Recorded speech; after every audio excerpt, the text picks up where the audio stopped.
Monsoon इस साल समय से पहले पहुंच गया। शुरुआत में अच्छी बारिश भी हुई, लेकिन पिछले पखवाड़े भर से बारिश थम गया है। आषाढ़ के अंतिम पखवाड़े में भी बारिश नहीं हो रही है। उमस भरी गर्मी से लोगों की सेहत पर भी असर पड़ रहा है। सबसे ज़्यादा परेशानी किसानों को हो रही है। बारिश थमने से किसानों के खेतों में दरारें आ रही हैं। किसान भी बेसब्री से बारिश का इंतजार कर रहे हैं। धमतरी जिले में इस साल धान का रकबा 1,60,000 हेक्टेयर है। अब तक 85% बोनी का काम भी हो चुका है। इधर बारिश नहीं होने से रोपा और बियासी का काम भी पिछड़ रहा है। यदि बारिश में ज़्यादा देर होती है तो फसल खराब होने की संभावना भी बनी हुई है। पानी की कमी के कारण पौधे नहीं बढ़ रहे हैं। इधर कृषि विभाग का कहना है कि अब तक बारिश की कमी से जिले में कहीं भी फसल खराब होने जैसी स्थिति नहीं है, लेकिन यदि लंबे समय तक बारिश नहीं हुई तो फसल पर असर पड़ेगा। इधर किसानों की इस विकराल समस्या को लेकर भाजयुमों ने रिसाईपारा स्थित नागेश्वर महादेव मंदिर में वरुण यज्ञ कराया। साथ ही भगवान से जल्द बारिश की कामना भी की।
वर्षा अगर नहीं गिर रहा हो तो कलश में अगर आप आम पत्ता और वरुण देवता का आह्वान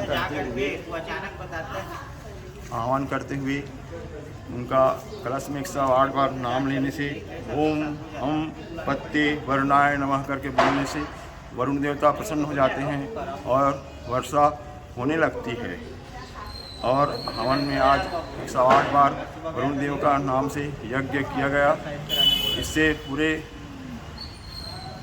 छत्तीसगढ़ में वर्षा बहुत ज़ोर से होने वाली है। आज शाम तक वर्षा होगी। वरुण देव का कृपा हम पूरे छत्तीसगढ़ वासियों पर इसका रहेगा।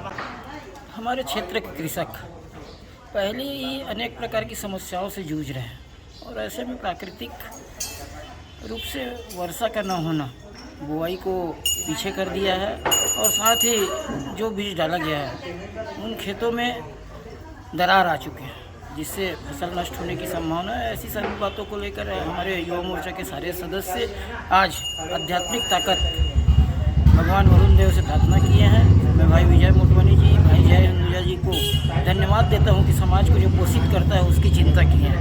किसान के कारण पूरे देश की अर्थव्यवस्था है। ऐसे अर्थव्यवस्था की रीढ़ को, मेरू को संरक्षित व संवर्धित करने के लिए वर्षा की जो मांग कर रहे हैं उसके लिए उनकी बात जरूर भगवान सुनेंगे। और ऐसे संवेदनशील युवाओं के ऐसी भावनाओं को मैं नमन करता हूँ, वंदन करता हूँ, अभिनंदन करता हूँ। देखिए, देश की अर्थव्यवस्था की रीढ़ किसानों को, अन्नदाताओं को, माटी पुत्र को माना जाता है और वर्तमान में बारिश के अभाव से जो बुआई का पिछड़ना और सूखा होने की वजह से खेतों में दरार आना जैसी अनेक समस्याओं का सामना आज किसान कर रहे हैं।